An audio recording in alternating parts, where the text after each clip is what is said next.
Bonjour tout le monde, j'espère que vous allez bien. On se retrouve aujourd'hui pour l'épisode 9 de mon podcast créatif consacré au tricot et à la couture. Donc je suis Lise Taylor sur les réseaux sociaux, Instagram, mon blog, Facebook, etc. Donc on va rentrer tout de suite dans le vif du sujet parce que j'ai beaucoup de choses à vous dire. Donc si on ne veut pas que l'épisode dure 2 heures, on va s'y mettre directement.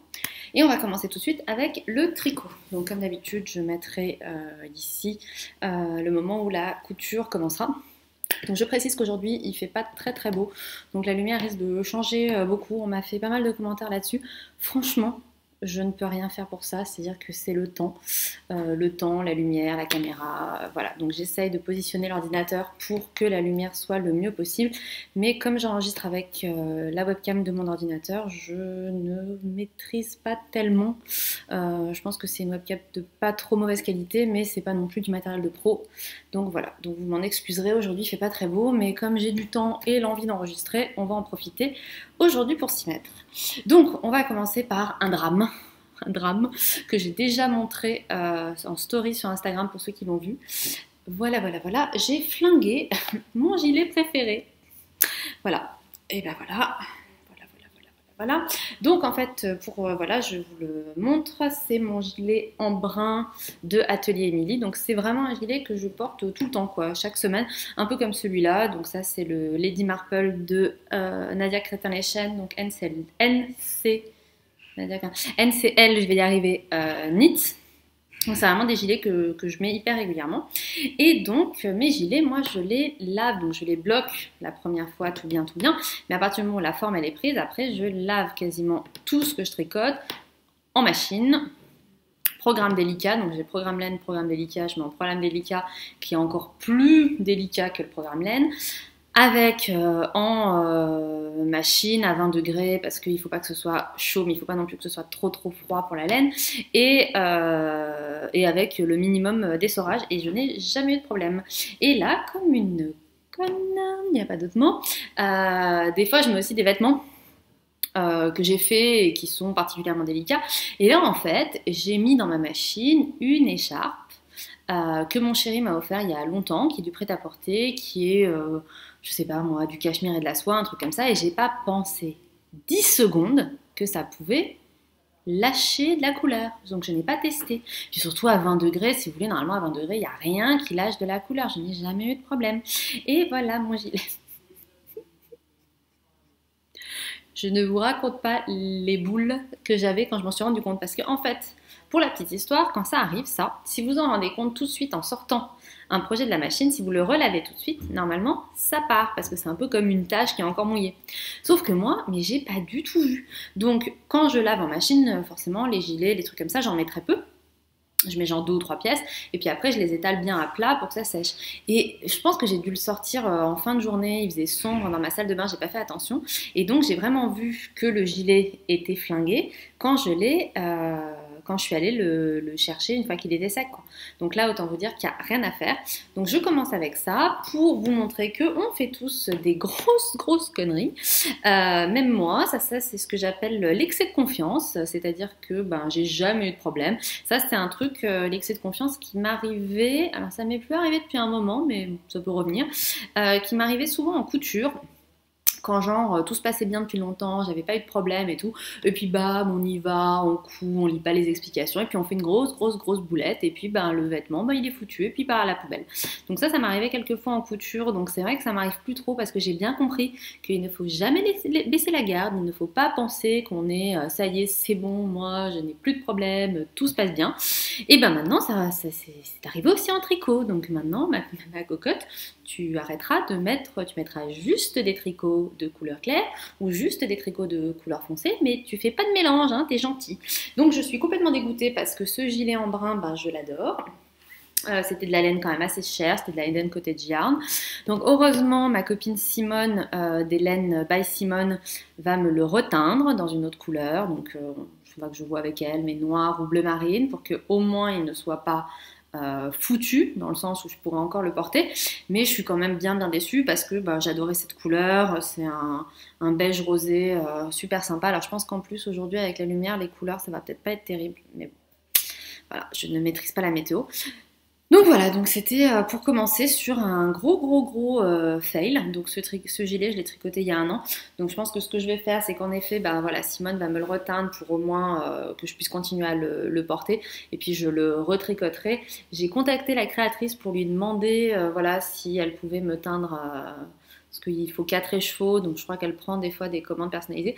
Elle m'a pas répondu. Donc je vais guetter son site, voir si elle fait un réassort de Dickey de ce coloris pour en racheter et le refaire.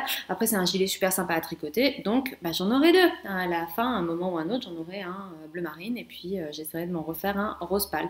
Mais voilà, big fail pour commencer, la grosse boulette.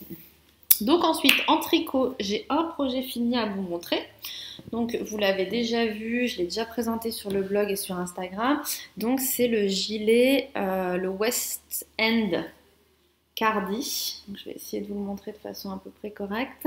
Donc voilà, donc c'est un grand gilet avec des manches raglant. Donc en fait la totalité du gilet, donc les manches, le corps, tout le dos, les devants sont tricotés en point de blé, il me semble. Donc en fait, moi, je sais pas pourquoi, j'étais convaincue, je sais pas si je vous l'ai déjà dit la dernière fois, que le point de blé, c'était pas que des alternances point droit, point envers, point droit, point envers. Je croyais que c'était genre un rang, point droit, point envers, puis un rang tout à l'endroit, puis point droit, point envers. Non, pas du tout. C'est point droit, point envers, point droit, point envers, point droit, point envers, tout le temps, tout le temps, tout le temps, tout le temps.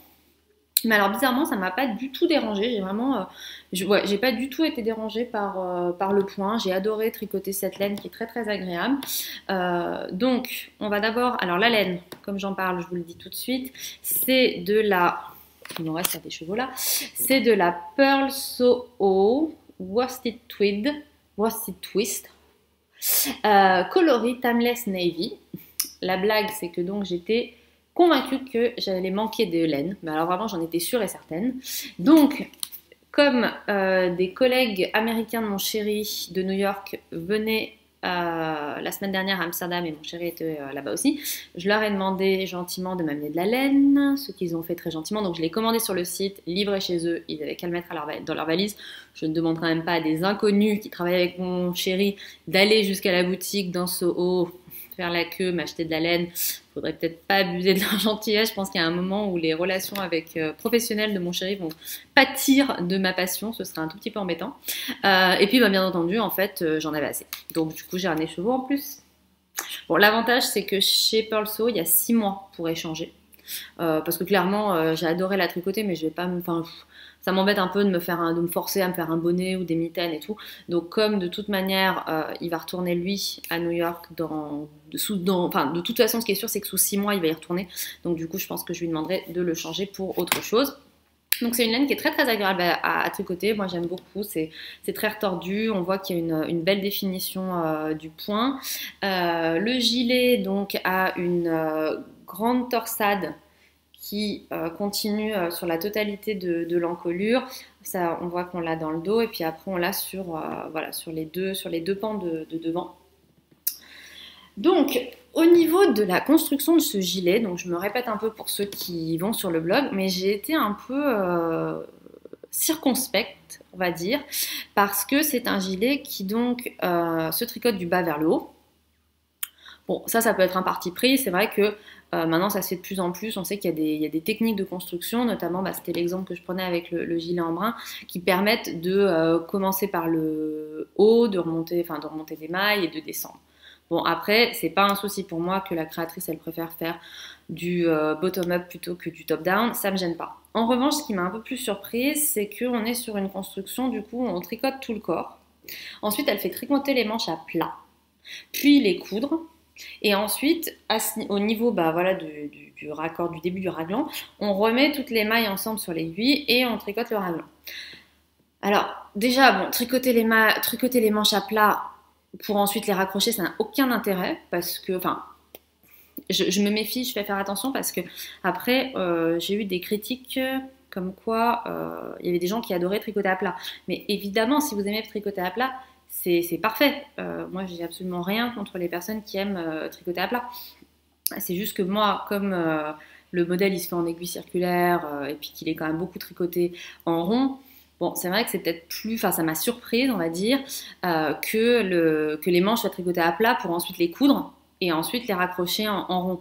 Donc je pense que ça aurait peut-être été plus pertinent de directement dire de les tricoter en rond et ensuite de les remettre, de mettre toutes les mailles ensemble, devant, manche, dos, manche, devant, sur l'aiguille. Donc moi, bien évidemment, c'est ce que j'ai fait. J'ai tricoté mes manches en rond et je les ai raccrochées. Et ensuite, l'autre modification que j'ai fait, c'est au niveau de la finition pour le dos, où en fait, à partir d'un, quand on a fini quand on a fini les raglans en fait, donc quand on arrive en haut des manches, la façon dont la créatrice fait finir le gilet, c'est donc toute cette partie-là qui est entre les deux. Donc tout ça, elle fait rabattre les mailles du dos, enfin de l'encolure dans le dos, et ensuite elle fait tricoter la torsade toute seule, l'autre torsade toute seule, les coudre ensemble, et ensuite coudre la torsade avec le dos. Donc moi, j'ai pas fait comme ça. J'ai tricoté, j'ai gardé les mailles en attente du dos. Et j'ai tricoté ma torsade en rattachant au fur et à mesure avec les mailles. Et ensuite, ici, j'ai fait... je les ai cousus ensemble, j'ai fait un rabattage à 3 aiguilles. Donc comme ça m'a évité de faire la moindre couture. Et je trouve qu'au niveau de la finition, franchement, c'est bien. Enfin, moi, je trouve que c'est bien comme ça. Donc ce gilet, j'en suis vraiment très contente. Il s'est bien allongé au blocage, donc c'est ce que je voulais parce que moi j'aime bien que mes gilets soient assez longs. La laine bouloche un peu, mais je l'ai rasé avec un rasoir électrique et depuis ça a pas recommencé. Donc c'est un peu comme la dernière fois, je vous ai présenté le pull Kingston où ça faisait pareil. Le soleil sort. La laine avait pas mal bouloché au début et depuis que je l'ai rasé, il n'y a plus de bouloche. Donc on verra à l'usage. C'est vrai que là, le pull Kingston, déjà il est rangé, il est beaucoup trop chaud, donc je l'ai tricoté, je l'ai porté 2 fois et c'est fini. Mais c'est pas grave, il sera là pour l'année prochaine. Donc voilà pour le West End cardigan. Donc je suis très contente de l'avoir fait, mais comme je vous dis, j'étais un peu surprise au fur et à mesure de la construction. Par exemple, je vais vous dire, les manches, en fait, je les ai tricotées en rond directement. Ça m'a même pas... En fait, quand j'ai lu le nombre de mailles à monter, j'ai même pas compris qu'il fallait les tricoter à plat. C'est-à-dire que naturellement, moi, je les ai montées en rond, j'ai tricoté en rond. Et c'est une fois qu'on a fini, qu'on a fait les 45 cm, que c'est marqué mettre les mailles en attente et coudre les manches. Et je me suis dit, il fallait les tricoter à plat, dis donc. Je l'ai pas vu. Bon, maintenant c'est fait, c'est comme ça. Donc c'est vrai que c'est pas la construction que je préfère parce que notamment quand on arrive au moment, du coup, on va remettre toutes les mailles ensemble. C'est quand même un peu tendu au niveau sur l'aiguille parce que les manches, du coup, on force un peu par rapport à la forme de la manche. On les met dans une forme qui est pas forcément hyper adéquate. Enfin, c'était, il y a eu des moments où il fallait forcer un peu, c'était un peu pénible. Mais au final, je suis très contente de l'avoir tricoté. Mais ça m'a mis un peu la puce à l'oreille quand même de me dire peut-être qu'en fait, ce qui moi me paraissait évident en termes de construction va pas être le cas pour les autres modèles. Alors, je m'excuse une seconde. Et j'ai bien fait parce que le modèle que je comptais tricoter ensuite, je vous en avais parlé, je crois, c'était le Jenny Drop Shoulder.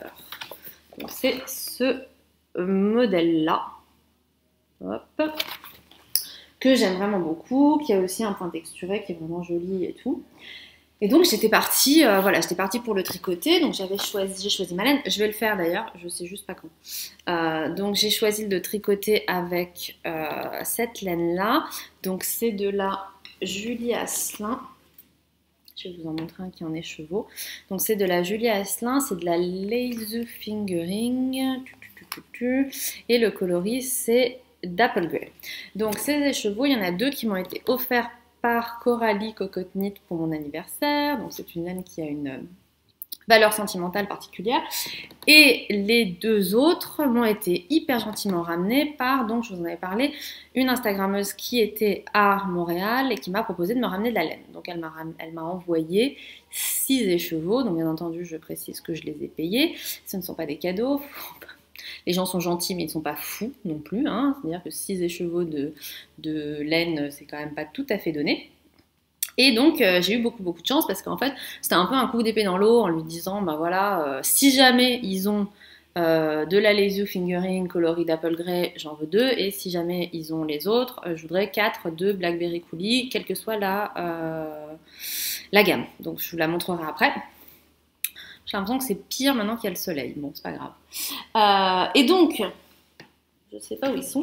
Donc en fait, sur ce modèle, donc le Jenny Drop Shoulder, j'avais déjà un petit souci au niveau des tailles. Parce qu'en fait, la plus petite taille, c'est une circonférence de 106 cm. Donc en fait, on vous dit que le tour de poitrine du modèle fini va faire 106 cm et qu'il faut une aisance positive de 10. Ah non, non, je vous dis une bêtise. La plus petite taille, c'est 96,5. Donc la plus petite taille, c'est 96,5 avec une aisance positive de 10. Mais moi, je trouve que déjà 96,5 cm, c'est déjà vachement grand si on veut une aisance que de 10. Parce que moi, mon tour de poitrine, il est de 80. Donc ça veut dire que avec une aisance positive de 10, je suis à 90. 96, ça fait déjà, enfin 96,5, ça fait 6,5 de plus. Et franchement, je suis pas dans les plus petites tailles. Donc ça veut dire que des filles plus grignettes que moi, donc des filles... Il y a mon chat qui veut s'attaquer à mon cardigan. Il a déjà assez souffert. Je te ferai remarquer. Hein. On va peut-être pas non plus, en plus, te laisser te faire des griffes dessus. Quand même. J'aimerais bien le sauver, ce cardigan.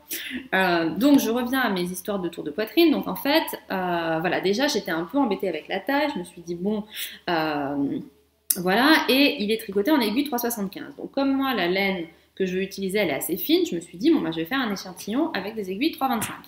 Je fais mon échantillon en me disant, il va être plus petit, il va faire 9 cm. Là, maintenant, j'ai mon chat qui se fait les griffes à côté de moi. Je ne sais pas si vous entendez, c'est des petits bruits très agréables. Donc, je fais mon échantillon avec en 3,25 et mon échantillon, je me dis, il va faire 9 cm, 29 cm et comme ça va me faire gagner l'écart dont j'ai besoin, on va faire 9,5. Et alors, mon échantillon après le blocage fait 11 cm. Tricoté en 3,25, alors que le modèle doit être en 3,75. Donc autant vous dire que je suis complètement décalée. Donc je pense que je vais refaire un échantillon en 3, en espérant tomber sur la bonne taille cette fois-ci. Mais la perspective de tricoter un pull qui est quand même grand, qui est quand même très large, puisqu'on est sur une logique boxy. Moi, vous le savez, j'adore les pulls boxy, donc c'est très bien. Mais un pull tout en point texturé, de cette ampleur, tricoté en aiguille 3, je me prépare quand même un peu psychologiquement parce que ça va prendre un tout petit peu de temps, vous voyez. Donc ça fait que je l'ai un peu mis de côté pour le moment. Et en plus, au niveau de la construction, c'est pareil. Il y a encore des moments qui me laissent un peu perplexe puisque le pull est pour le coup tricoté en rond. On est toujours en bottom-up. Mais par exemple, au niveau des épaules, donc on voit que c'est des très très grandes épaules. La façon dont les épaules sont faites, c'est qu'on va rabattre chaque épaule vraiment à l'ancienne. Alors moi, c'est le genre de construction que j'ai pas vu depuis vraiment des années en termes de tricot. C'était plus quand je tricotais pour mon fils des modèles Fida, où en fait, quand on arrive au niveau de son épaule, on va rabattre 4 mailles, faire un aller-retour, rabattre 3 mailles, faire un aller-retour, rabattre 3 mailles, faire un aller-retour, et on va faire un rabattage en escalier comme ça. Et ensuite, avec l'autre épaule de l'autre côté, on va les coudre ensemble. Et je vous avoue que, encore une fois, c'est quelque chose que... Alors, c'est pareil, si vous êtes à l'aise avec ce genre de méthode, c'est très bien. C'est juste que moi, en termes de finition, je vais le changer pour faire des rangs raccourcis et faire un rabattage à 3 aiguilles pour avoir une finition d'épaule qui sera beaucoup beaucoup plus jolie avec les German Short Row que de rabattre en escalier et de faire une couture où on va forcément avoir des épaisseurs, même si moi je suis pas très forte en couture, en tricot. Mais voilà, mais du coup, je suis un peu surprise parce que je me dis, c'est pas des, je veux dire, le livre il est sorti en 2017, c'est pas des techniques qui sont hyper innovantes. Enfin, je veux dire, tricoter faire des rangs raccourcis pour façonner une épaule, c'est vraiment très très très standard. De la même manière, il y avait un cardigan, enfin, il y a plusieurs modèles de cette créatrice que j'avais envie de tricoter. Donc là, par exemple, il y a ce cardigan-là. Que j'aimais bien, il y en a d'autres sur Ravelry que j'aimais beaucoup, ils sont tous tricotés à plat. Donc on fait le devant, enfin on fait les deux devant, on fait le dos, on fait la manche et ensuite on coud tout. Et ça me paraît surprenant parce que c'est pareil, enfin, je veux dire, même si là on est sur une manche montée, Voilà, on n'est pas sur un raglan, on n'est pas sur. On sait très bien qu'il y a des façons, donc par exemple, c'est typiquement le mode de fonctionnement du Lady Marple, où on remonte les mailles et on façonne la manche montée avec des rangs raccourcis, et c'est vraiment très très joli. Donc voilà, ça m'a un peu refroidi sur cette créatrice, où je trouve que les modèles sont vraiment très très jolis. Mais moi, c'est vrai qu'il y en a, enfin, ceux qui sont tricotés complètement à plat, type les gilets. Clairement, je les ferai pas parce que moi, je j'aime pas la couture en tricot, j'ai pas envie d'en faire. Et l'autre, par exemple, là, le Jenny Drop Shoulder, je vais le faire, mais je vais faire des modifications pour l'adapter à certaines techniques. Et disons qu'au prix du bouquin, ouais, j'aurais préféré que pas avoir à réfléchir à faire des adaptations. Donc du coup, ce que je tricote à l'heure actuelle, je tricote, alors, chose incroyable mais vraie, j'ai 3 projets en cours. Alors moi qui suis d'habitude monoprojet. Donc il y en a un, c'est qui n'est pas là. Où est-ce que je l'ai mis? Eh bien, je vous le montrerai la prochaine fois. Désolée, donc j'ai un peu avancé l'étole en cachemire que mon chéri m'a offert à Noël dernier. Je vous l'avais déjà montré. Donc j'ai fait donc vous savez, c'est un dégradé de 8, enfin c'est un gradient de 8 écheveaux et j'en ai tricoté 2. Donc je vous montrerai la prochaine fois quand j'aurai un peu avancé. Et donc les 2 autres projets sur lesquels je suis à l'heure actuelle, c'est donc c'est très monocouleur, vous allez voir. Donc le premier, c'est un partenariat avec Wool and the Gang. Donc j'ai été contactée par la marque Wool and the Gang, voilà, pour savoir si j'avais envie de tester leur laine, de faire un retour, et notamment par rapport au fait qu'ils vont prochainement traduire tous leurs modèles, tous leurs patrons en français. Donc c'est vrai que pour les personnes qui ont du mal avec l'anglais, ce sera bien pratique. Donc moi j'ai un peu réfléchi, alors je vais vous dire en fait c'est hyper bien tombé ce partenariat, parce que moi cette laine j'avais complètement craqué dessus déjà sur, je sais plus, sur Instagram, j'avais vu quelqu'un qui l'a tricoté, j'avais trouvé la couleur mais canonissime, et donc en fait quand ils m'ont contacté, j'avais un panier qui était déjà prêt sur leur site, donc c'était assez amusant, c'est tombé pile au bon moment. Donc la laine que j'ai choisie, c'est de la Crazy Sexy, oh là je sais pas si vous voyez, voilà, c'est de la Crazy Sexy Wool, donc c'est de la laine péruvienne, donc c'est une laine, si je ne me trompe pas, Wool and the Gang s'assure d'être, enfin voilà, il s'assure que toute la chaîne de production est éthique.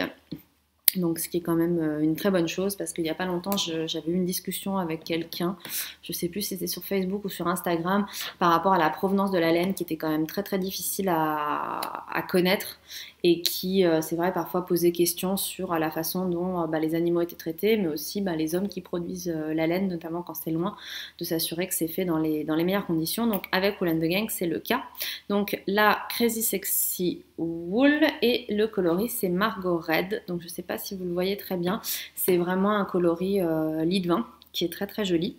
Et donc moi je tricote leur modèle Isobella Coat, donc je vais vous montrer, j'ai fait mes petites préparations miracle, et donc c'est un très très grand, c'est un très gros cardigan. Hop. Est-ce que je peux zoomer pour vous montrer? J'ai l'impression que non. Donc on va faire là. Alors comme d'hab, je vais galérer à trouver où bien vous le montrer. Donc voilà, donc c'est ce modèle là. Donc c'est un gros cardigan qui se tricote en aiguille 15, et qui donc voilà est un gros modèle avec le point, c'est un double point de blé je crois, donc en fait c'est 2 mailles en droit, 2 mailles à l'envers. Donc moi j'ai fait pas mal de modifications. Donc là je suis en train de tricoter le dos, alors vous allez rigoler parce que c'est tout l'inverse de ce que je fais d'habitude. Alors désolée, j'ai été interrompue par mon mec à qui j'avais pourtant bien dit que j'étais en train d'enregistrer, mais qui ne m'a pas écoutée. Bienvenue dans l'histoire de ma vie. Donc je vous disais que ce qui est rigolo avec ce modèle, c'est que c'est l'inverse de ce à quoi je suis habituée. Donc déjà, ça se tricote avec des très grosses aiguilles. Donc le modèle est recommandé pour être tricoté en aiguille 15. Moi j'ai choisi de le faire en aiguille 12 parce que je tricote assez lâche et que j'avais envie, voilà, d'avoir un cardigan quand même avec une laine bien compacte. J'ai acheté ces aiguilles d'ailleurs au passage chez Fil d'Art parce que j'avais pas d'aiguilles. Enfin, le kit que j'ai reçu, c'était des aiguilles droites que j'ai reçues avec. Et pour le coup, j'avais pas du tout envie de le tricoter en aiguille droite parce que même si c'est des grosses aiguilles, je continue à tricoter en méthode continentale. Et du coup, voilà, enfin, moi, j'ai plus l'habitude de tricoter en aiguille droite. Et ensuite, donc j'avais pas d'aiguille en taille 12, je croyais que j'en avais mais en fait j'en ai pas et j'ai voulu en commander en ligne mais en fait sur Laine et Tricot vous commandez une paire d'aiguilles et ben vous payez 7 euros de frais de port et du coup ça me coûtait aussi cher en frais de port et donc je me suis rendu compte en allant sur le site de Fil d'Art qu'ils faisaient maintenant des aiguilles circulaires interchangeables donc je suis allée les acheter chez eux et franchement donc elles sont en bois, je crois qu'ils en ont aussi en métal mais qui vont pas aussi à des tailles aussi importantes et honnêtement elles sont vraiment pas mal, elles sont légères, elles sont maniables. Elles sont, bon, c'est des aiguilles 12, donc elles sont pas hyper pointues, mais on s'attend pas sur des aiguilles 12. Voilà, on sait que ça va être. Enfin bon, enfin en tout cas, enfin je sais pas. En fait, je sais pas si les aiguilles 12, ça peut être hyper pointu. Moi, je m'attends pas sur des aiguilles 12 comme on sait que de toute façon on va piquer de la grosse laine. Je m'attends pas à un truc méga pointu. Mais franchement, j'ai été agréablement surprise au niveau des jointures, au niveau de la qualité, au niveau du câble et tout. Le câble, les jointures, tout ressemble énormément au Knit Pro au point que je me suis demandé si c'était pas un partenariat avec Knit Pro tellement les câbles, les arrêts de câbles les clés pour serrer les pas de vis, à quel point ils se ressemblent. En revanche, les aiguilles sont quand même assez différentes. Et franchement, voilà, je vous le dis, en tout cas, pour le moment, l'expérience que j'ai des aiguilles circulaires Fil d'Art que j'ai achetées, je les trouve pas mal. Au niveau du modèle, du coup, c'est tout ce à quoi je ne suis pas habituée, à savoir que donc c'est un modèle qui se tricote avec de la très grosse laine et qui se fait à plat. Mais pour le coup, vu la taille de la laine, vu l'ampleur que ça a, je pense que c'est nécessaire. C'est-à-dire que là, encore une fois, évidemment, j'aurais pu adapter le modèle pour le tricoter en circulaire, mais je pense que le fait de faire des coutures, ça va rigidifier et ça va solidifier l'ensemble, puisque à la fin, on va quand même avoir, comme c'est indiqué, le modèle s'appelle Isobella Coat, donc c'est plutôt une logique de manteau qu'une logique qu'une logique de cardigan parce qu'on est vraiment sur quelque chose de très gros, de très rigide et je pense que la couture va permettre de solidifier ça. Donc après vous l'avez vu, il y a quand même bon, il y a beaucoup de peloches, je crois que j'en ai reçu 8 et le coût, le kit est à 154 euros je crois. Donc on est quand même sur quelque chose qui est pas du tout donné. Après, à savoir que avec ce genre de laine, moi je pense qu'avec, je me ferai sûrement aussi un gros col pour cet hiver. Et là, 2 pelotes sont nécessaires. Et du coup, je sais plus à combien sont les pelotes. Je crois qu'elles sont à peut-être 15 ou 20 euros. Donc on est d'accord que de toute façon, on va pas débattre. C'est de la laine qui est chère, mais c'est une laine qui vraiment, enfin moi pour le moment, je suis vraiment convaincue, je la trouve très très belle. La couleur est absolument magnifique, donc vous savez que moi j'ai beaucoup plus envie en ce moment de tricoter des couleurs unies.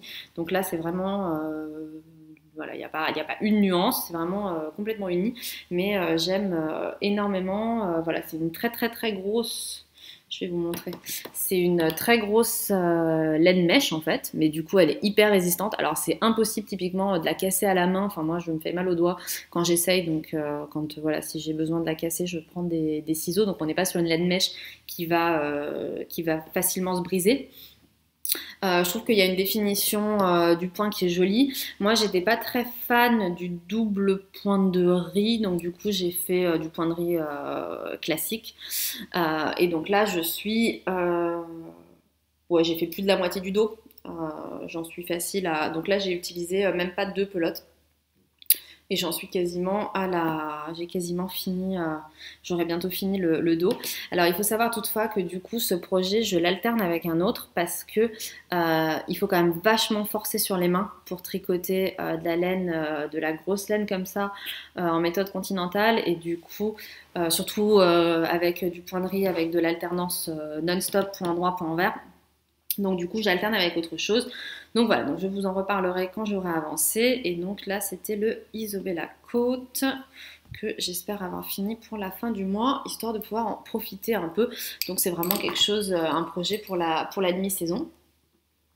Et à côté de ça, alors en ce moment, on est en mars, mon chat perd ses poils, mais un truc de fou. Donc je compatis avec toutes les personnes qui me regardent qui ont des animaux de compagnie et qui perdent leurs poils. Donc là, je pense à ça parce que du coup, je prends mon projet et il est mais recouvert de poils de chat. Pourtant, il était dans son sac à projet, mais juste, il y en a partout. Je passe mes journées à passer l'aspirateur, nettoyer, brosser, enlever, brosser le chat d'ailleurs, accessoirement. Mais ça n'y fait rien, c'est la nature, mes amis. Donc, l'autre projet que je tripatouille, mais je ne vous en parle pas, j'ai donc l'autre laine que j'ai reçue de Montréal, c'est de la Julie Asselin encore. Donc, on est vraiment exactement dans les mêmes teintes que la laine que je tricote pour Wool and the Gang. Donc on est sur, donc c'est de la Blackberry Coolie de Julie Asselin et c'est la nouvelle base Nomade. Donc ce coloris, moi j'avais complètement craqué dessus quand Coralie Cocotte-Knit avait fait son granito que j'ai vu en vrai et qui est absolument magnifique. Et donc j'avais très très envie de tricoter cette couleur. Et donc la personne qui m'a ramené les écheveaux a pris la nouvelle base. Donc moi j'avais demandé du fingering et ils en avaient dans cette nouvelle base. Donc c'est une base à chaussettes à la base, cette base. Donc on est sur, alors je cherche parce que je sais pas où j'ai mis l'étiquette, mais de toute façon je m'en souviens, on est sur du 80% mérino, superwash et du 20% nylon.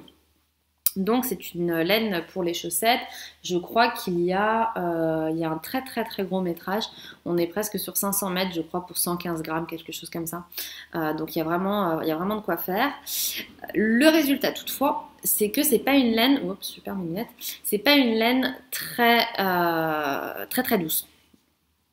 Donc quand j'ai fait mes échantillons, parce que du coup comme elle est recommandée pour des chaussettes, elle est recommandée à tricoter en taille 2,25 et moi je voulais la tricoter pour faire un pull, donc j'ai testé 3,25, j'ai trouvé que c'était un peu serré et donc j'ai refait un test en 3,5 et là ça allait beaucoup mieux, donc c'était très bien parce que c'était la taille recommandée pour le pull que je fais et j'avais pile le bon échantillon, donc c'était impeccable. Après blocage bien sûr.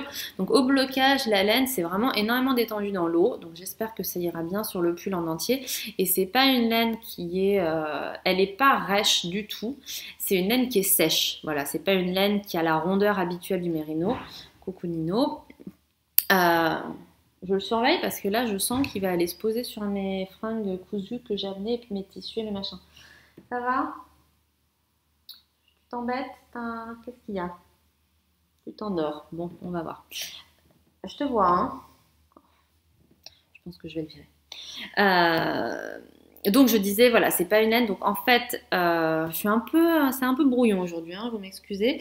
Donc toujours est-il que comme j'ai quand même fait beaucoup de projets en point de riz, en point texturé, en point de blé, enfin bref, en point droit, point envers, point droit, point envers non-stop, j'ai décidé de monter un nouveau boxy. Donc bon là j'en suis vraiment au tout début, mais au moins là je vais avoir du jersey à ne plus savoir qu'en faire.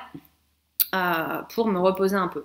Donc c'est très bien en alternance avec le Isobella parce que le Isobella c'est de la très grosse laine en point de riz et là c'est de la fingering en jersey, donc c'est parfait.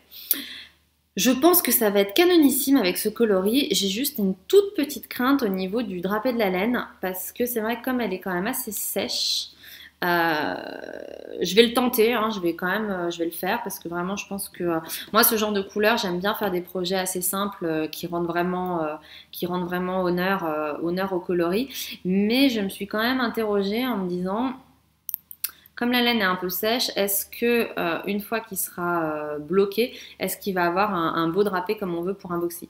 Donc j'espère parce que vu le temps que je vais y passer, ce serait un peu dommage que ça ne le fasse pas. Je vais peut-être poser la question directement à Julie Asselin d'ailleurs parce que j'avais demandé si on pouvait faire un pull avec cette nouvelle base, donc elle m'avait confirmé que oui. Là quand j'ai lavé mes échantillons, vraiment dans l'eau ils ont pris de l'ampleur, mais après en séchant ils se sont rétractés. Donc je sais pas trop. Voilà où j'en suis. Donc ça, c'est mes projets en cours. Très brouillon cet épisode. Et donc, on va pouvoir passer, je vérifie, aux achats. Alors les achats, mes amis, c'était le délire complet ce mois-ci. Alors j'ai beaucoup déstaché parce que j'avais énormément de laine fingering et c'est vrai que je vous avais déjà dit que j'avais un peu envie de tricoter de la laine un peu plus grosse. Donc et puis aussi j'avais énormément d'écheveaux de couleurs contrastantes, enfin de couleurs contrasté, pardon. Avec beaucoup de dégradés de couleurs. Et comme c'est plus tellement de ça dont j'ai envie, j'ai pas mal détaché. Donc ça m'a permis de énormément vider mon stock pour pouvoir bien re-remplir, comme vous allez voir. Je bois un petit coup. Donc, j'ai parlé de la laine que j'ai reçue de Montréal. J'ai parlé du kit Wool and the Gang. Ensuite, j'ai commandé, juste avant de partir à Édimbourg, de la Plucky Knitter. Donc pourquoi j'ai commandé de la Plucky? Parce qu'ils faisaient une vente sur leur Reserve, ce qui veut dire qu'on n'a pas à se précipiter à 2h du matin pour acheter pile le bon coloris qu'on veut, galérer, se rendre compte qu'on a mis dans son panier mais qu'il n'y a plus, etc., etc. On va sur la Reserve, on voit la quantité des chevaux qui sont disponibles. Enfin, on est vraiment sur une logique de boutique beaucoup plus classique. Donc c'était bien. Et surtout, il y avait les frais de port gratuits. Et les frais de port gratuits depuis les États-Unis, on économise quand même facile 15-20 euros, quoi. Donc j'étais bien contente. Et en plus, ils avaient pile ce que je cherchais, à savoir que moi, je vous ai déjà dit que chez Plucky Knitter, leur gamme la plus connue, c'est la Primo, que moi j'aime moyennement. En revanche, j'adore leur Traveler. Donc là, ils avaient de la Traveler Dickey. Donc on est sur du 65% mérino, 20% soie, 15% yak. C'est une laine qui est très douce, qui est aussi très retordue, très lisse, donc que j'aime beaucoup. Et j'ai pris la couleur, une de leurs couleurs emblématiques, qui est la High Cotton. Et j'ai pris 5 écheveaux pour me faire un gilet. Et je pense a priori que je vais faire le Grand Pas Cardi de... Faut que je le trouve, il est là. De Rory Locatelli, donc Grande Pas Cardigan, qui est un modèle avec énormément de torsades. Donc en fait voilà, vous voyez le modèle là, donc c'est un cardigan avec des torsades absolument partout, et il y a des torsades aussi sur le dos, donc voilà, c'est un autre coloris, donc il y a des torsades partout. Moi j'aime bien, et avec cette laine, la définition du point sera vraiment top, donc je pense que ça rendra bien. Donc c'est ça que j'ai prévu de faire avec cette laine. Et ensuite, on était donc à Édimbourg avec Coralie et nos hommes. C'était hyper sympa. Donc je vais vous dire un petit mot sur le festival en lui-même. Donc moi j'ai beaucoup aimé parce que c'est l'occasion d'acheter des laines de marques qu'on peut pas trouver en France facilement. Donc ça c'était vraiment chouette. Nous on y allait le samedi uniquement parce que c'est vrai qu'il y a beaucoup de gens qui y allaient les 2 jours. Nous, avec Coralie, on était assez d'accord sur le fait de se dire qu'on avait plutôt envie de visiter la ville et de passer du temps avec tous les 4 ensemble avec nos chéris, plutôt que d'être enfermés 2 jours dans le festival de laine, sachant que c'est pas immense. Donc nous, on n'est même pas resté, on est resté une demi-journée à peu près. On est arrivé vers 11h le matin. Je crois qu'on est reparti vers 2 ou 3h. Enfin, on a dû rester pas plus de 3 heures, je pense, sur place, parce que l'endroit est pas immense finalement. Il y a beaucoup de stands. C'est très sombre, mais moi j'ai bien aimé et je me suis pas sentie. Enfin, c'est vrai qu'au CSF il y avait énormément de monde, ça m'avait pas gênée. À l'AEF j'étais en petite forme, du coup j'avais pas trop bien vécu l'événement, donc je pense que c'est plus un ressenti personnel par rapport à comment on se sent à ce moment-là. Mais en tout cas, moi j'ai beaucoup aimé. J'ai trouvé que moi j'aime toujours quand on va en Angleterre. Nous on y va très régulièrement avec Tim forcément. Les gens sont hyper gentils, les gens sont hyper polis. On se fait pas rentrer dedans, on se fait pas bousculer. Donc c'était vraiment très agréable. Et avec Coralie, on a bien pris le temps de faire tous les stands d'abord pour faire du repérage. Et ensuite, on a refait un tour où là, on a acheté. On n'a pas croisé grand monde, on a eu le plaisir de passer un peu de temps, de boire un coup avec Simone, donc ça c'était super sympa parce que on avait bien envie de la voir. Mais finalement on a croisé quasiment, enfin on n'a pas croisé on a juste croisé By Gaps, mais on n'a croisé aucune autre française. Donc voilà, donc au niveau des achats, j'ai acheté, donc je vais vous montrer à chaque fois un écheveau parce que sinon ça me fait tout sortir. Donc j'ai acheté de la Eden Cottage Yard encore, donc c'est la laine que j'avais utilisée pour feu mon cardigan brun. Donc j'ai pris de la base Oakworth Dickey et le coloris c'est Bark. Donc là vous le voyez assez bien. Oh là, c'était mieux quand je tenais ça. Voilà, donc Eden Cottage Yarn. Et donc le coloris, donc on est sur un un vieux rose, entre un beige rosé, voilà, c'est beige rosé. Donc la base, c'est de la 100% New Zealand Polwarth Wool. Whatever what is. Ah, je ne sais pas ce que c'est, mais en tout cas, c'est une laine qui est assez douce, mais qui est qui est un peu sèche aussi, que j'aime vraiment beaucoup, beaucoup, beaucoup. C'est le premier achat que j'ai fait. De toute façon, c'était un des objectifs, c'était de passer chez Eden Cottage Yarn. Et vraiment, je suis pressée cette laine de la tricoter. Donc j'en ai pris 4 écheveaux, il me semble, pour me faire un cardigan. Encore une fois, je suis dans ma période cardigan, au cas où vous ne l'auriez pas perçu. Et donc, je vais faire un modèle de Justina Lorkowska qui s'appelle Mrs. Skyler. Hop. Donc voilà, donc c'est un gilet un peu long avec un point. Hop. Voilà, avec un point texturé sur le devant qui forme un motif. Et par contre, le dos est uni. Sois gentil, hop. Donc voilà, et je pense qu'avec cette laine, ce sera vraiment très joli. Donc ça, c'était le premier achat. Après, j'ai acheté que de la Dikké. Ensuite, j'ai acheté de la Triskelion Yarn and Fiber. Triskelion Yarn and Fiber. Donc c'est de la Idriss Dikké et on est sur un bleu marine, tout ce qu'il y a de plus. Je vais vous montrer pour que vous voyez à peu près le coloris. Enfin, de toute façon, c'est du bleu marine uni, très sympa. La laine est très douce et c'est de la Blueface Leicester. Et ça, c'est assez. Ça m'a surprise que la laine soit aussi douce parce que la Blueface Leicester, c'est ce que je porte là maintenant. Et on est sur une laine qui n'est exactement comme ce que je disais sur la Nomade ou sur celle-là d'ailleurs. C'est pas une laine qui est hyper douce, mais c'est une laine qui est sèche, qui se tient bien, qui ne démange absolument pas et qui est très agréable à porter. Et celle-là est particulièrement douce. Et ça, je ne sais pas encore du tout ce que je vais en faire. Donc j'en ai pris aussi 4 écheveaux. De toute façon, systématiquement, j'ai pris des quantités pull ou gilet. Mais voilà, j'ai toujours pris des quantités. J'ai pas pris 2 écheveaux sans savoir quoi en faire.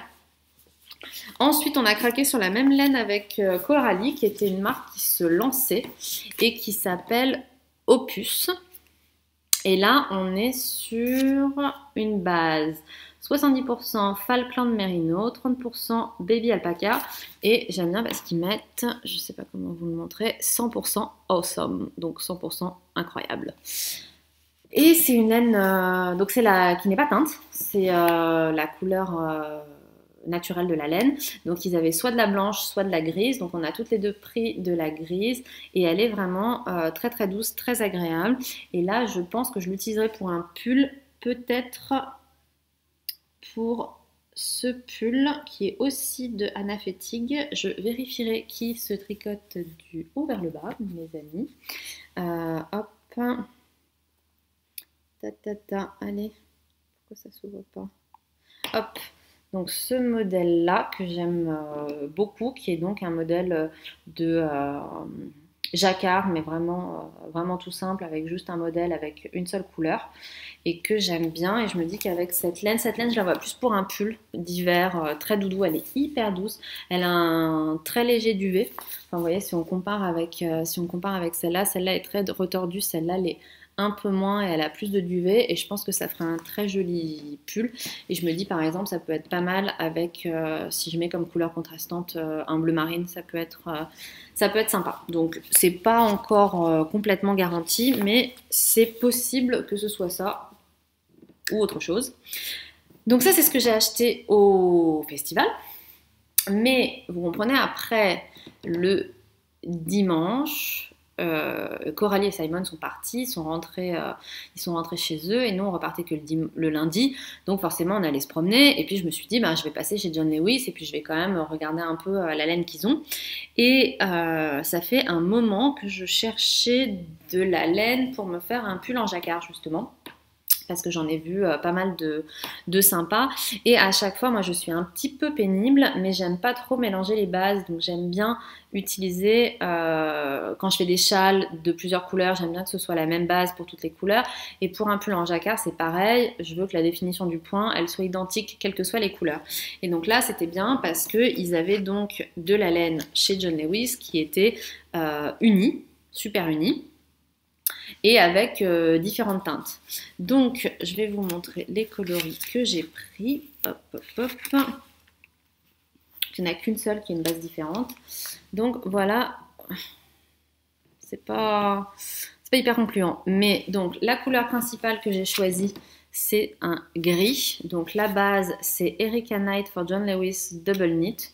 Donc, c'est tout bêtement du Dickie. Donc, c'est 100% laine anglaise. Avec la lumière blanche, c'est pas terrible. Et ensuite, j'ai pris un bleu plus foncé qui est un peu un bleu, en anglais on dit teal, théal, je sais pas, un peu bleu canard, un bleu ciel, hop, et un rose bien flashy. J'ai l'impression que vous le voyez corail, mais c'est vraiment rose pétant, quoi. Donc voilà, donc je pense que ça fera un pull en jacquard assez sympa. Je n'ai pas forcément choisi le modèle, j'ai sélectionné pas mal de modèles qui me plaisent sur Ravelry, mais de toute façon ça ce sera vraiment un projet pour l'hiver prochain. Je ne vais pas me lancer dans un pull en jacquard en Dickie là maintenant au mois de mars. Donc voilà pour les achats. Donc comme vous voyez, c'était l'orgie quoi. J'ai acheté énormément de choses, mais je suis vraiment ravie. J'aime tout. Et c'était au point que quand je suis rentrée, je savais même pas quoi commencer parce que j'avais envie de tout commencer. Donc ça, c'est le moment où pendant plusieurs jours, je reste un peu en stand-by parce que je me dis ah j'ai envie de castanner ça. Ah bah non, j'ai envie de castanner ça. Ah puis non, je vais plutôt castanner ça. Et au final, je fais rien. Donc c'est pour ça que je me suis dit allez, fais le boxy, c'est simple. Ça va te reposer un peu la tête. Le soir, si t'es fatigué, tu tricotes ça, ça va vite, c'est pas compliqué. Donc voilà. Et alors la petite anecdote rigolote, c'est que, enfin rigolote, pas tant que ça en fait, c'est que j'avais prévu de tourner cet épisode la semaine dernière en rentrant d'Édimbourg directement. Sauf que je suis rentrée sans ma valise, puisque ma valise, elle est restée à Amsterdam avec mon chéri. Donc en fait la blague c'est que sur le retour, en fait on a pris nos billets il y a très longtemps, donc on était censé faire Édimbourg, Amsterdam, Amsterdam-Lyon, Tim et moi, et de rentrer à la maison. Sauf que finalement, comme mon chéri travaille quasiment une semaine sur deux, il va à Amsterdam pour le boulot, bah là il fallait qu'il y reste, donc on s'est dit parfait on reste. Sauf qu'on n'a pas fait attention que la valise il l'a enregistrée à son nom. Donc on a bien précisé quand on était à Édimbourg que il allait s'arrêter et qu'il finirait pas le trajet, mais ils ont quand même enregistré la valise sur son nom à lui. Mais nous, bon bah voilà, ça nous a pas inquiété parce que comme on avait le même numéro de booking, on se dit bah c'est pas très grave quoi. Arrivé à Amsterdam, on va prévenir la compagnie. Bonjour monsieur et madame KLM, la valise, il faut qu'elle continue, même si, enfin on les a prévenus en gros, voilà, Tim, il prendra pas l'avion quoi. Et là ils nous disent ah mais il y a une valise à son nom. Oui mais c'est pas grave, moi je suis dans l'avion, je prends l'avion, on garde la valise. Ah bah non. Non, non, non, non, non, pour des raisons de sécurité, que je ne remets pas en question bien entendu, et ben si la personne n'est pas dans l'avion, la valise elle reste pas dans l'avion. Même si moi j'y étais, même si nos numéros de booking étaient en commun, même si on a la même adresse, même si tout, non. Donc la blague c'est que donc moi j'étais dans l'avion, qu'ils ont décalé qui a pris un quart d'heure de retard pour qu'ils trouvent la valise et qu'ils l'enlèvent. Et ensuite, il a fallu 2 heures pour que mon chéri la récupère et ils lui ont facturé 280 € pour cette petite plaisanterie. Donc on avait quand même... Alors évidemment je comprends hein, toutes ces règles, c'est normal. Nous ce qui nous a saoulés c'est qu'on l'a dit à Édimbourg, on les a prévenus, on a dit voilà lui il finira pas le vol et ils nous ont dit il n'y a pas de souci, vous avez le même numéro, ça posera pas de problème. Donc 280 €. Donc évidemment on a porté réclamation, on espère qu'on va pouvoir récupérer ces sous, mais c'était juste super pénible parce que du coup moi je suis rentrée sans aucune de mes affaires. Donc j'avais pas ma laine. J'étais un peu fatiguée parce que j'avais envie, enfin j'étais un peu déçue parce que j'avais envie de l'admirer en rentrant à la maison. Mais surtout, j'avais pas mes affaires, j'avais pas ma brosse à dents, j'avais pas mon sèche-cheveux, j'avais pas ma crème, j'avais pas toutes mes affaires. Et du coup, pareil, j'avais prévu de préparer des articles tutoriels tricot et couture, puis j'avais pas mon appareil photo, donc du coup, bah j'ai pas pu faire. Donc c'est pas grave du tout, hein, c'était lundi, il est rentré à la maison vendredi, j'ai récupéré mes affaires vendredi. Mais c'était un peu les aléas du retour, quoi, le truc où tout s'est très bien passé et à la dernière minute, il y a un truc qui foire. Donc voilà pour la partie tricot. J'espère que ça vous a plu. Donc c'est parti pour la couture. Donc en couture, j'ai fait pas mal de choses dernièrement. Il y a plusieurs projets que j'ai déjà présentés sur le blog et qui sont à laver, donc je ne vais pas en reparler ici. Donc il y avait notamment la chemise Archer et aussi les t-shirts Marcel que j'ai cousu pour mon petit, où j'ai publié l'article là hier et donc voilà, donc c'était donc ça c'est des choses que j'ai cousu mais que j'ai pas là puisque tout est dans la machine. Ensuite, j'ai cousu, comme projet fini, le Bergen cardigan que j'ai pas encore présenté ailleurs, donc je vais bien en parler ici. Le Bergen cardigan de Anne Kerdiles. Et donc ce modèle, je l'aimais vraiment beaucoup sur les photos de présentation. Donc c'est un cardigan qui est prévu pour du tissu maille, donc du jersey, plutôt du molleton pour qu'il y ait un peu de tenue, qui se caractérise avec des jolis petits plis au niveau de l'épaule et aussi des plis dans le bas. Hop. Voilà. Et ce que j'aime bien aussi, c'est qu'il y a une forme un peu travaillée, donc je ne sais pas comment vous le montrer. En fait, dans le bas, la forme, vous voyez, ça s'agrandit dans le dos au niveau de l'enforme du bas. Donc j'étais vraiment contente, donc j'ai pris mes mesures, j'ai cousu le cardigan, et puis en fait j'ai quand même eu quelques soucis au niveau de la coupe, et de ce que j'ai compris, je suis pas la seule. Donc après peut-être que ça vient de moi, mais c'est vrai que j'en ai pas mal discuté avec Nathalie de Atelier 292, pour le prononcer comme elle le prononce, étant donné qu'elle est belge, donc ce n'est pas 292, c'est 292, j'ai retenu. Et en fait, j'ai eu un souci au niveau des manches, c'est-à-dire que pour moi, quand on a un cardigan qui est prévu, quand on a un patron en général qui est prévu pour des tissus mailles, normalement le principe c'est que ce soit un peu, qu'on joue sur l'élasticité pour que ce soit un peu ajusté. Alors que là, moi, quand j'ai cousu le cardigan et que j'ai essayé les manches, elles étaient beaucoup trop grandes, alors que je les ai cousues en 36. Et vraiment, il y avait une ampleur qui était, que moi, en tout cas, personnellement, je n'ai pas trouvé jolie. Donc, j'ai énormément réduit la circonférence des manches. Je pense que j'ai réduit au total de quasiment 3 cm. Puisque, en fait, j'ai cousu avec un surjet de 0,8. Et ce que j'ai fait, donc si je vous montre sur l'intérieur, c'est que j'ai complètement, donc là, on voit mon surjet. En fait, c'était tellement ample que j'ai recousu en recoupant la totalité de la largeur de mon surjet. Donc en fait, j'ai recousu directement en dessous. Donc si on compte, ça fait que j'ai enlevé 0,8 x 4. Donc on est bien à 3 cm, on est exactement à 3,2 cm. Donc ce qui est quand même une ampleur quand même très importante à réduire.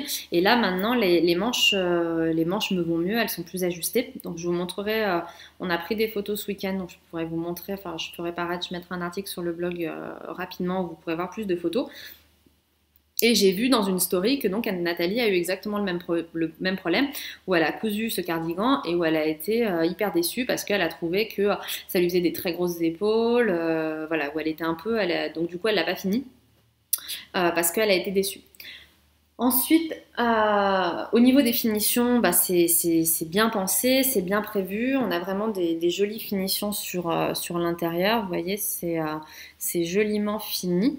En revanche, un petit souci que j'ai eu, c'est que comme on a les plis là, en fait, on fait une surpiqûre sur le devant et ensuite on fait une surpiqûre au niveau du dos.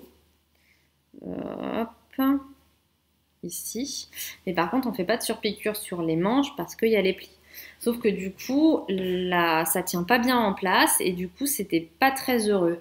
Alors le principe normalement, c'est de coudre les parmentures à ce niveau-là avec des points invisibles.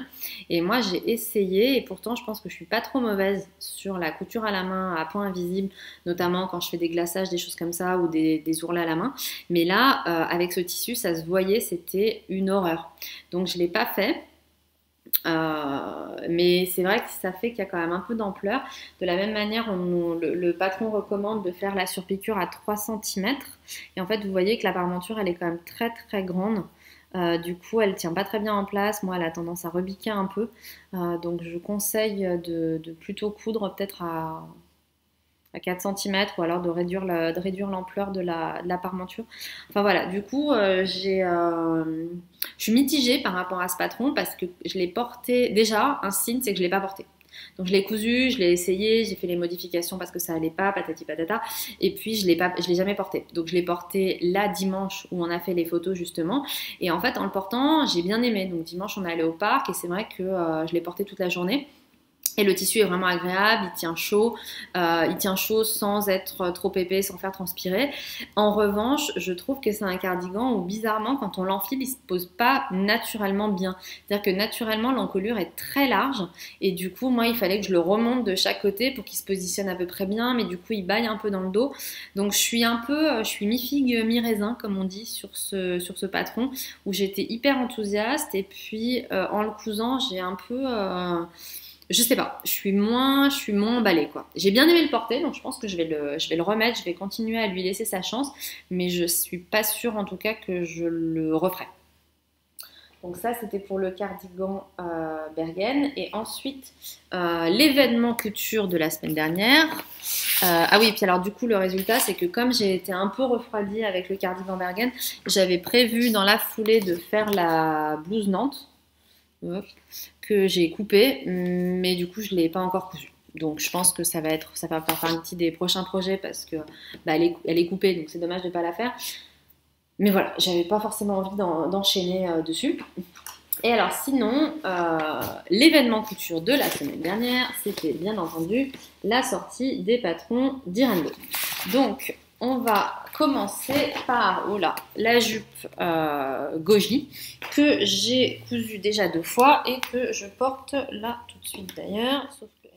Donc la jupe goji, donc là c'est la deuxième que j'ai cousue, donc je ne sais pas si vous voyez bien. Donc le principe c'est que c'est une jupe avec une ceinture élastiquée, donc on a 2 élastiques et un lien de serrage et on a des très grandes poches plaquées de chaque côté.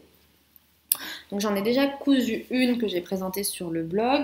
Donc moi ce qui est marrant c'est que quand les patrons sont sortis, c'est celui qui me tentait le moins, où j'ai presque hésité à ne pas le prendre parce que les tailles hautes, moi je trouve que ça ne me va pas. C'est pas une question de... Enfin voilà, je trouve, en tout cas moi je suis pas à l'aise en taille haute, même avec une version élastique qui permet d'être à l'aise, en tout cas de pas se sentir engoncé. Mais moi c'est pas un style où je trouve que ça me met particulièrement en valeur. Comme j'ai la taille assez haute, je trouve que quand je porte des tailles hautes, j'ai l'impression d'avoir un buste tout petit. Donc comme je suis déjà pas bien grande, si vous voulez, j'ai pas vraiment l'impression que ça m'allonge la silhouette. Donc j'hésitais à le prendre et puis en fait je me suis rendu compte, éclair de génie, que autant le short ce serait pas possible parce que donc c'est un patron de jupe ou short. Voilà, il y a deux versions. Et autant le patron de short, ce serait difficile de l'adapter pour en faire un taille basse parce qu'il faut reprendre quasiment toutes les pièces. Autant la jupe, bah, il suffit de tailler une taille plus grande et de la baisser et de faire un ourlet plus important et ça passe. Donc c'est ce que j'ai fait. Et c'est vrai que j'en suis bien contente. La première, donc moi je suis entre le 36 et le 38 sur Direndo au niveau de... Donc à la taille je suis plutôt en 36 et aux hanches je suis plutôt un bon 38. Donc pour la première version j'ai fait une taille 40 en me disant que ce serait bien pour la porter taille basse. Au final, ça va bien, hein, mais il y avait quand même beaucoup de tissu. Donc là, la prochaine, donc celle que je porte là, je l'ai faite en 38 et c'est vrai que, enfin j'ai fait tout en 38 et c'est vrai que là ça va bien. Donc c'est une jupe toute simple qui se coud rapidement sans particulièrement de difficulté. Le seul moment où il faut faire un peu attention, c'est où il faut être méticuleux, on va dire, c'est pour faire les surpiqûres, hop là, au niveau des poches pour avoir des jolies surpiqûres. Mais sinon, c'est vraiment un patron qui présente pas de difficultés particulières.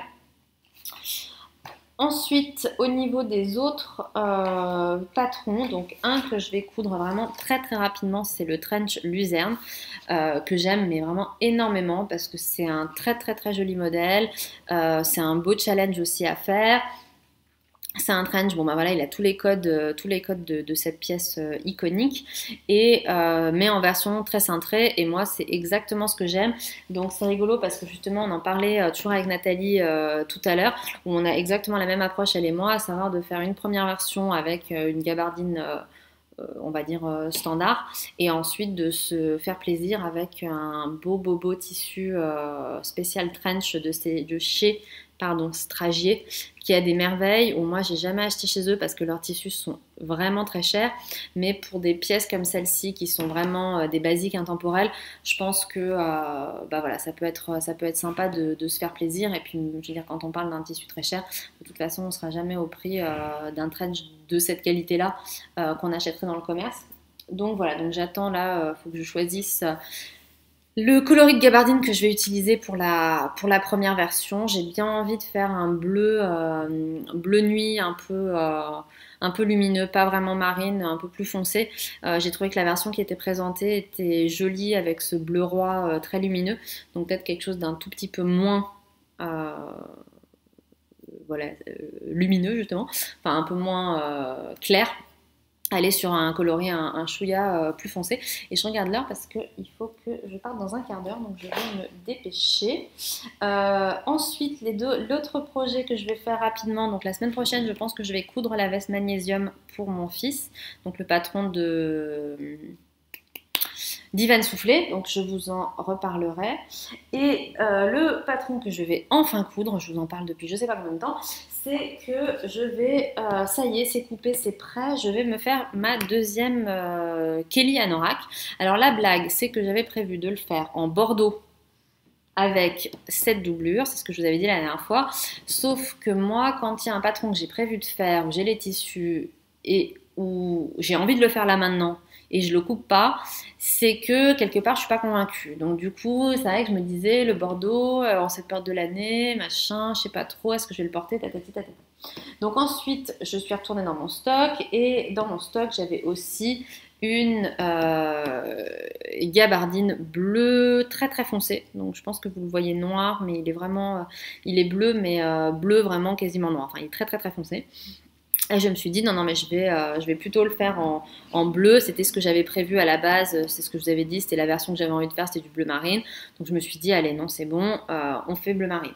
Avec, donc, toujours cette doublure. Et puis, pareil, toujours j'hésitais. Je sais pas pourquoi. Je trouve que ça fait le bleu marine avec la doublure à carreaux rouge. Je trouvais que ça faisait un peu... enfin, je sais pas, un peu trop typique. Enfin, en tout cas, ça me parlait pas forcément tant que ça.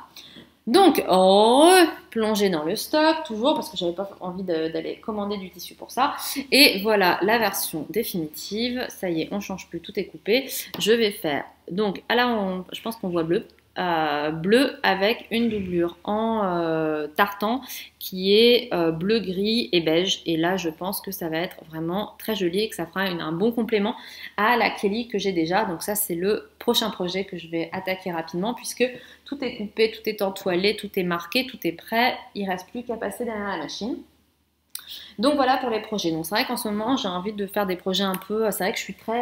Voilà, les trois projets que j'ai en tête à l'heure actuelle, c'est Kelly, Luzerne et Magnésium. Donc on est vraiment que sur des pièces un peu complexes. Mais en ce moment, voilà, ça me fait super plaisir moi de passer du temps sur des projets avec des belles finitions. J'ai énormément de choses dans mon placard en termes de top, de jupe, de robe, etc. Puis là, il y a l'été qui va bientôt arriver, donc je vais sortir la garde-robe d'été, et c'est toujours un moment hyper agréable de retrouver ces créations de l'année dernière. Et en termes d'achat de tissus, j'ai pas acheté énormément de choses. J'ai acheté 2 jerseys viscose. Donc j'ai acheté celui-là qui est vert canard, que j'ai acheté chez The Sweet Mercery, qui est donc un jersey viscose vraiment très très très très joli. Et je vais me faire avec la robe Ebony de Closet Case. C'est la même créatrice que celle qui a fait hop, que celle qui a fait justement le Kelly, la veste Kelly. Donc c'est ce patron-là, donc qui existe en version robe. Donc robe avec des manches montées, qui existe aussi, je vais vous montrer une autre version. En version tunique avec des manches raglan. Et moi, je pense que je vais faire la version robe, enfin niveau longueur robe, mais avec les manches raglan, puisque ce sera plutôt un projet pour l'été. Et je sais pas ce que j'ai, je dois être dans ma période vert. J'ai aussi acheté chez Little Fabric cette fois un tissu qui est vert, je ne sais pas comment décrire ce vert, qui est superbe. Voilà, encore du jersey viscose très très très sympa. Et je pense que je vais me faire un t-shirt tout bête, sûrement le Scooty de Greenline Studio que j'aime beaucoup et que j'avais déjà cousu l'année dernière en lit de vin dans ce même tissu et que j'ai énormément porté pendant l'été et que je porte encore régulièrement.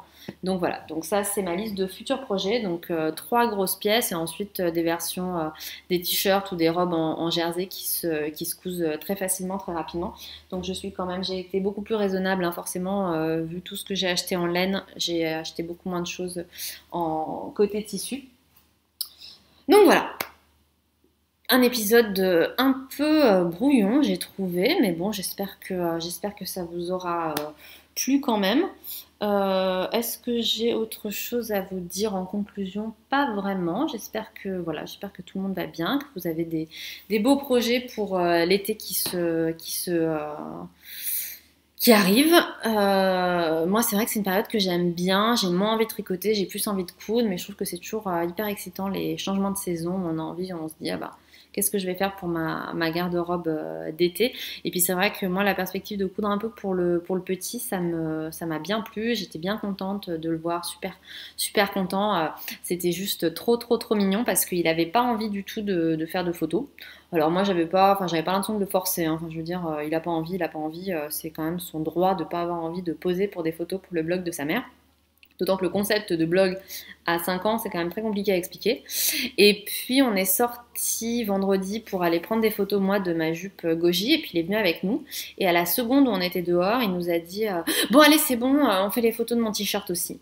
Et alors, c'était juste adorable parce que instantanément, en fait, il vient régulièrement avec nous quand on fait les photos. Donc en fait, il vient et puis il me donne des conseils. Il me dit souris, maman, regarde l'appareil photo, maman, et tout. Donc c'est assez rigolo.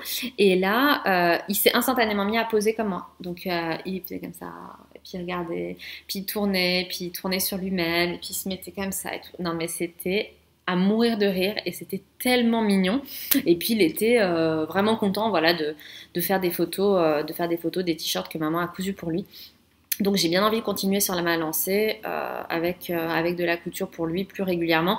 J'avais l'impression que ça l'intéressait pas. À chaque fois que je lui proposais, il disait non.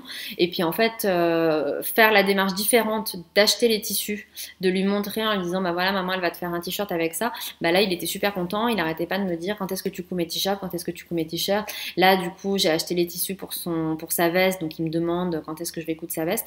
Donc je vais la lui coudre rapidement. Mais comme Ivan a maintenant propose les patrons en format A0. J'ai commandé du coup, voilà, j'ai acheté la planche, j'ai commandé la planche chez Copissou que je vous recommande, je vous mettrai le lien dans les notes parce que je vous avais conseillé la dernière fois le site Tirage de Plans. En fait, le site tirage de plans, c'est très bien si vous avez beaucoup de patrons à imprimer. Donc ça, je m'en rendais pas compte parce que la première fois que j'ai commandé chez eux, j'avais genre 6 ou 7 patrons. Donc au final, ça faisait plus d'une dizaine de planches et du coup, le prix était vraiment hyper compétitif parce que j'en avais eu, je crois, pour 26 euros. Ça a augmenté, c'est passé à 30 pour la totalité de mes planches. Donc comme j'avais plus de 10 planches, ça faisait 2 euros la planche, un truc comme ça, ça valait vraiment le coup. Sauf qu'entre temps, je me suis rendu compte qu'ils ont un forfait jusqu'à 10 mètres carrés d'impression. Donc jusqu'à 10 mètres carrés d'impression, avant c'était 26, maintenant c'est passé à 30 euros. Donc si vous avez un patron, bah, vous payez 30 euros, c'est juste pas possible, c'est hyper cher. Donc je pense que ça vaut le coup si on a beaucoup de patrons. En revanche, il y a une marque qui s'est montée qui s'appelle donc Copissou. Je pense que c'est copissou.fr, donc COPYSEW.fr, et où là, il y a des forfaits, enfin, je veux dire, la personne vous fait un devis par patron, et c'est à peu près 3-4 euros pour le patron, plus les frais d'envoi. Là, pour la planche du magnésium, il y a une seule planche et ça faisait 7 euros. Donc c'est vrai que c'est pas donné parce que les frais d'expédition, du coup, coûtent un peu cher. Mais si vous avez plusieurs patrons, ça vaut quand même le coup. Et pour les feignasses que nous sommes, qui n'avons pas envie de découper et assembler les PDF, c'est quand même très pratique. Donc voilà, et écoutez les amis, je vous dis à très bientôt et voilà, bisous à tout le monde, bye bye.